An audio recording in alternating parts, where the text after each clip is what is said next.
Welcome back to Azzadous Studios. Today I'm going to show you 5 tips and tricks to get your drums sounding wider.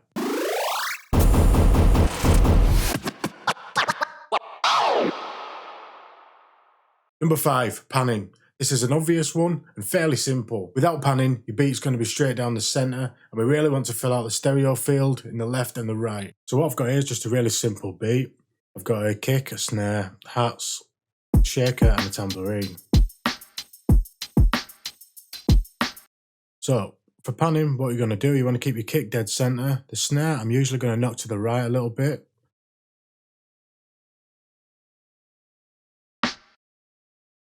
The hats I'm going to knock to the left a little bit, depending on how much I think it needs.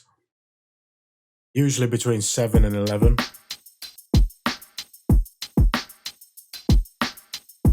Okay, so the shaker and the tambourine are what I'm going to pan quite wide. We can get away with panning the tambourine and the shaker a lot wider than we can the rest of the percussion. This is because in a real drum kit, your snare and your hi-hats and your kick are all pretty close to the centre, and we want it to sound as real as possible. So what I'm going to do with the shaker is I'm going to pan it quite hard to the left. And with the tambourine, I'm just going to do the opposite to the right. And then when I play these together, you've got a nice bit of extra width. Number 4, the wide shaker trick. This is something I like to do when I want to keep all my boots and cats relatively close to the centre, like a real drum kit. I'm going to duplicate the shaker. I'm going to rename this one shaker L for left, and this one shaker R for right.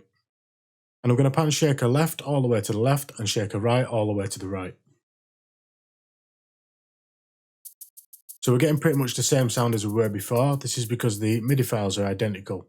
So what we're going to do is go open up this MIDI file and have a quick look. So you can see here, I've got 2 tambourines alternating, and the volume of these second 2 are lower than the first 2, just to give it a bit of depth. So what we're going to do is go over to this other MIDI file, and we're going to swap these around. So these first 2, we're going to make the quiet ones, and the second 2, we're going to make the loud ones. So I'm just going to bring those up. And the first 2 I'm going to bring down. And I'm going to duplicate these again. And as you can hear now, we're getting sort of a panning effect. You could just recreate this by panning. I like to do it this way because I feel like I get a tighter shaker. Number 3, delay. If you don't want a shaker in your beat, delay is something that can really help when you don't want to add anything extra to your meat and potatoes. So what I'm going to do is I'm going to take the hats and I'm just going to add some delay to it. I'm just going to grab a replica. And already you can hear it adding some width. I'm going to change it over to ping pong. I'm going to bring the mix down and the feedback down a little bit. Now you can really hear it adding width to the sound.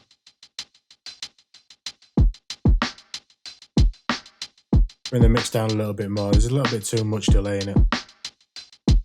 Number 2, the stereo widening tool. Try sticking the stereo widening tool on your hi-hat. This works better when used with other techniques. For instance, try the delay technique first, and then add the stereo widening tool on top of your hi-hats to give them some extra width. Okay, so for this we're going to use Stereo Tool V3. This is a free plugin, so I'll leave a link in the description. And all we're going to do is we're going to push the width a little bit.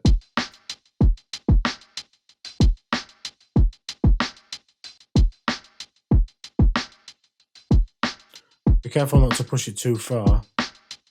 Push it too far, you're going to lose all that middle information.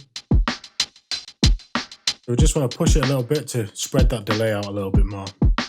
Now it's really subtle, but it is adding a nice little bit of extra width to the sound. And number 1, layering. This is an awesome technique that you can use to get some extra width out of samples that you don't want to pan too wide. So for this first example, I'm going to layer this snare up with a crash. I want a crash with a bit of punch, but with a nice tail. And what I'm going to do is I'm just going to add this where the snare is, cut it down a little bit and fade it out. I'm just going to duplicate this over and turn the volume down quite low. I'm just going to pan it left quite a bit. And then what I'm going to do is I'm going to grab a Live 8 compressor and I'm going to sidechain this from the snare. A ratio of about between 2 and 3, 10 seconds, look ahead, quite a lot of compression.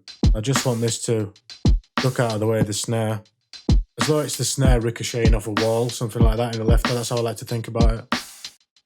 So I want quite a bit more release on this because I want the crash to come in as the snare's finishing. And another example I've got is with 2 ride cymbals. So I'm going to add another audio track, and I'm just going to quickly search for a ride.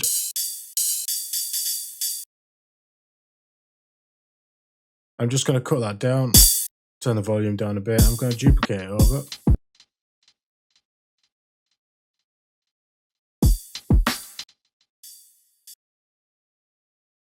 What I'm going to do is pan this to the left, all the way.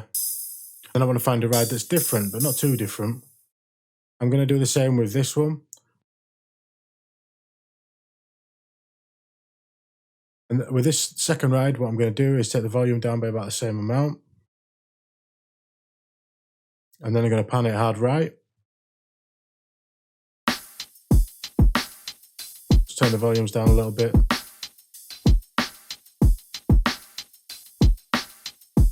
And because of the differences in rides, this is adding a nice bit of stereo width.